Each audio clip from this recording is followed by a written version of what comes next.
You are now listening to theGrio's Black Podcast Network, Black Culture Amplified. Hello. Welcome back to another episode of the podcast you know and love, or maybe you don't even know about it, or maybe you don't even love us. But today we're going to talk about some conservative ideas. Maybe that'll make you love us more. In fact, what I want to talk about is what really are conservative ideas, because a lot of the stuff that we just put into the category of conservatism aren't really conservative ideas.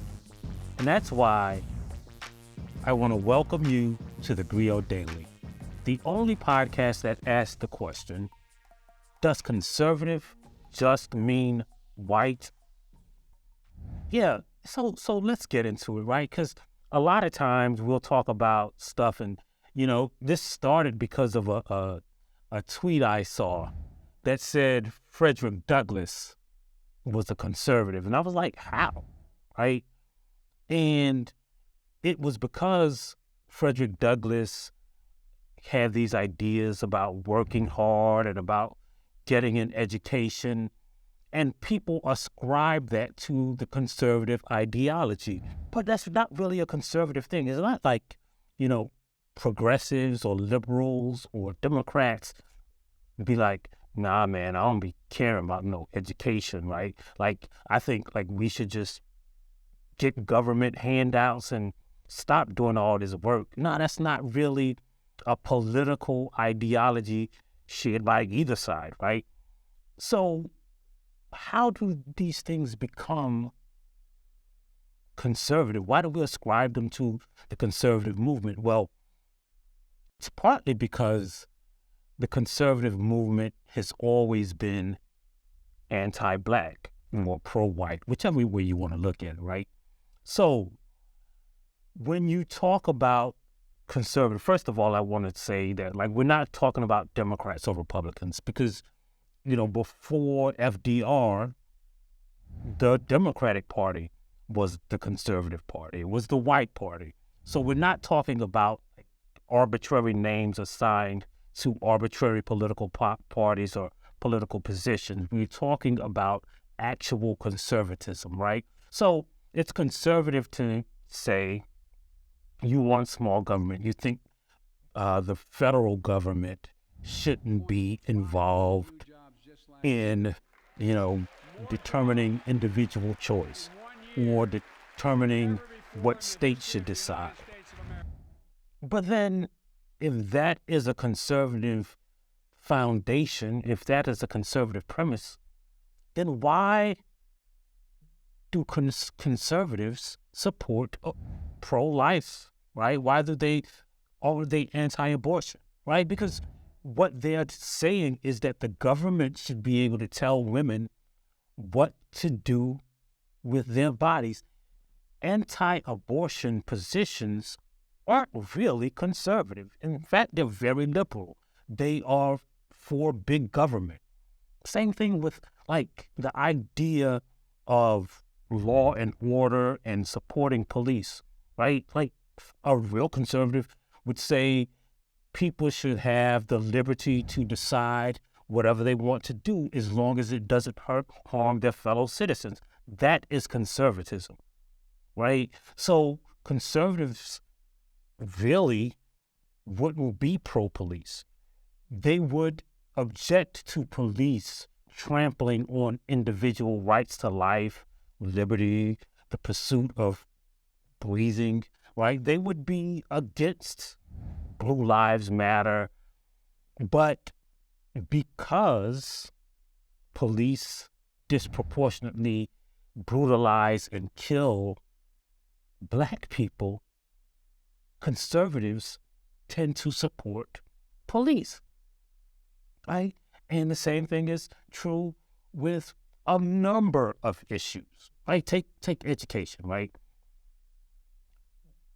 Conservatives always say, we should value education, but then they want to restrict what teachers can teach, right? They demonize real Black history as critical race theory not because they want teachers and local school boards to have control over curriculum. They want a national law against critical race theory because it might go against conservative principles, but it is also anti-Black. And that's why they support it. So a lot of the things that we think of as conservative aren't really conservative. It's just white, right? Like, now here's a good one. Like the whole Christian evangelical movement. Well, studies show, like this one we're going to put up on the screen right now, like it's probably up as I'm saying this. Yeah, that study shows that Black people are more likely to attend church than even Christian conservatives, than Republicans, than white people. Why is the evangelical movement or Christianity automatically given to the conservative side of the aisle? Because they use Christianity as a gateway to what they call Western civilization, to white nationalism, to all of these principles that are really just anti-Black, right? Like, Islamophobia, right? This is a Christian country now, bro, right? A real conservative would say you should keep the government out of your religion or religion out of your government. That's a Christian principle. That is a conservative principle. But not these Republicans. They want to put Jesus in everything. They want the Bible to define what a man or a woman is. They think transgenderism and homosexuality is against their Bible, but those are conservative principles. Those are discriminatory principles. Those are white principles. It has nothing to do with people who want to restrict the size of government. It has nothing to do with fiscal responsibility. Oh, there's another one, right? So the government handouts things, right? Like conservatives are against government handouts, except when it comes to farmers, of course, or except when it comes to the military, right? Like they're not fiscally responsible when it comes to funding the military because they want a big federal military, which the original conservatives actually opposed, right? Like the original conservatives actually argued against a federal military or a federal army because they wanted those rights to be retained by the states. And it was really about, the fear of slave revolts. Like, what if that big federal national army started letting Black people join and gave them guns? Would those Black people come and free the slaves? Nah. I mean, that's literally the reason we have a Second Amendment. Look it up. Which brings me to the Second Amendment. Why do conservatives always argue against state control of guns, right? Common sense gun control. Like, we should already know that, like, the federal government isn't going to come and send jackbooted thugs to take away your guns. But whenever a state tries to regulate guns, conservatives are against it. But I thought they wanted the rights to be retained by the states, right? Like, that's the whole argument about the Second Amendment. Except, it's not a conservative principle. It's an anti-Black principle because they'll send those Black people shooting police into Black neighborhoods to get the guns from Black people because they're not really anti-gun. They're not really conservative. It's just anti-Black. It's white. And that's why we have to start thinking about these terms and ascribing these ideas to conservative movements. Conservatives don't work harder than anybody else. They don't value education more than anybody else. They're not more Christian or more religious than anybody else. Their principles aren't based on any hierarchy of morality or any outstanding sense of ethics. Those aren't conservative principles. Now, if you want to talk about fiscal responsibility, then a real conservative would say, hey, if we're Christians and we believe in ethics and morals and doing what's right, we should give the Black people the money that they worked for, because that would be the Christian moral thing to do. But they ain't gonna do no reparations because they ain't real conservatives. If you were a real conservative, you would say, hey, we gotta stop police from policing Black people this way because it intrudes on their rights. A real conservative would say that, but not these fake conservatives, because they're anti-Black. They don't have a political party. They don't have a political ideology, unless you count white supremacy as a religion, as a political party, as an ideology. And that's what it is. When we say conservative, we really mean white. And that's why you got to keep watching this podcast. That's why you got to subscribe to it. That's why you got to tell a friend. And that's why you got to download that theGrio app. And that's why we always leave you with a Black saying. And today's Black saying is, if it's all white, it's all right. We'll see you on the next episode of theGrio Daily.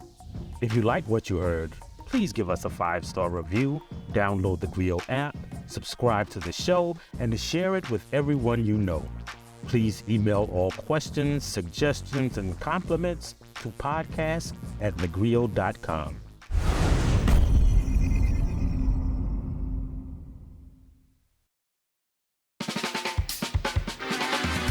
I'm political scientist, author, and professor Dr. Christina Greer, and I'm host of The Blackest Questions on theGrio's Black Podcast Network. This person invented ranch dressing around 1950. Who are they? I have no idea. This all began as an exclusive Black History trivia party at my home in Harlem with family and friends. And they got so popular, it seemed only right to share the fun with our Grio listeners. Each week, we invite a familiar face on the podcast to play. What was the name of the person who was an enslaved chief cook for George Washington and later ran away to freedom? In 1868, this university was the first in the country to open a medical school that welcomed medical students of all races, genders, and social classes. What university was it? No, this is why I like doing stuff with you, because I leave educated. I was not taught this in Alabama public schools. Question number 3, you ready? Yes, let me try to redeem myself. How do we go from Kwanzaa to like these obscure? Sport, darling. This is like the New York Times crossword from a Monday to a Saturday. Right or wrong? Because all we care about is the journey and having some fun while we do it. I'm excited and also a little nervous. Oh, listen, no need to be nervous. And as I tell all of my guests, this is an opportunity for us to educate ourselves because Black history is American history. So we're just going to have some fun. Listen, some people get 0 out of 5. Some people get 5 out of 5. It doesn't matter. We're just going to be on a little intellectual journey together. LaToya Cantrell? That's right. Mayor LaToya Cantrell. Hercules Posey. Born in 1754, and he was a member of the Mount Vernon slave community, widely admired for his culinary skills. I'm going to guess Afro-punk. Close. It's Afro Nation. So last year, according to my research, it's Samuel Wilson, aka Falcon. Wrong. Wrong. I am disputing this. I'm very 99.9999 sure that it is Representative John Lewis, who is also from the state of Alabama. That lets you know, Christina, we got some goodness come out of Alabama. There's something in the water in Alabama, and you are absolutely correct. The harder they come. Close. Oh, wait. The harder they fall? That's right. I'm one of those people that just changes one word. I mean, I know the song too well. I just don't know nothing today. It's I'm going to pour myself a little water while you tell me the answer. The answer is Seneca Village. which began in 1825 with the purchase of land by a trustee of the AME Zion Church. You know why games like this make me nervous? I don't know if I know enough black. Do I know enough? How black am I? Oh my Lord, we gonna find out in public. So give us a follow, subscribe, and join us on the Blackest Questions.